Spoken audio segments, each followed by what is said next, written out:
Chairman نظم آباد town سید محمد مظفر نے کہا ہے کہ تجاوزات اب برداشت نہیں کی جائے گی۔ واضح رہے کہ انہوں نے آج بھی ناظم آباد کے مختلف علاقوں میں تجاوزات کے خلاف مہم جاری رکھی اور ناظم آباد سے گل بہار کو ملانے والے پل سے پہلے وہاں یقینی طور پر یعنی سائٹ ایریا سے پہلے انہوں نے بھرپور کارروائی کی اور مضبوط اور تیار شدہ بالکل حاضر اسٹاک میں موجود چھپڑے ہوٹل اور پتہ نہیں کیا کیا چیزیں بنائی گئی تھیں ان کو ہیوی مشینریوں کی مدد سے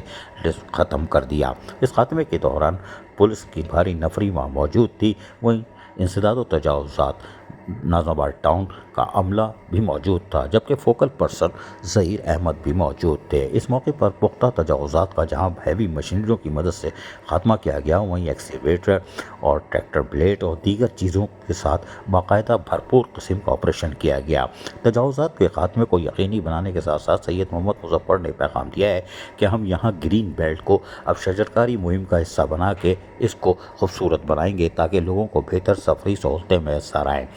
اور جبکہ ان تجاوزات کے خاتمے سے یقینی طور پر ایک صاف اور بہتر ماحول فراہم ہوگا، اس لیے کہ تجاوزات کسی قسم پہ برداشت نہیں ہے۔ ان کو متعدد بار کہا گیا لیکن تجاوزات کا خاتمہ نہیں کیا جا رہا تھا، جس سے علاقے کی خوبصورتی تو الگ متاثر ہو رہی تھی لیکن اس کے ساتھ ساتھ گرین بیلٹ بھی تباہ ہو چکی تھی۔ یہی وجہ ہے کہ ایک بھرپور آپریشن کیا گیا ہے اور اس کی مانیٹرنگ کی جا رہی ہے اور فوری طور پر محکمہ باغات کو ہدایت جاری کر دی گئی ہے کہ وہ گرین بیلٹ کو شجرکاری مہم کا حصہ بناتے ہوئے فی الفور کاموں کا آغاز کریں، جبکہ پولیس اور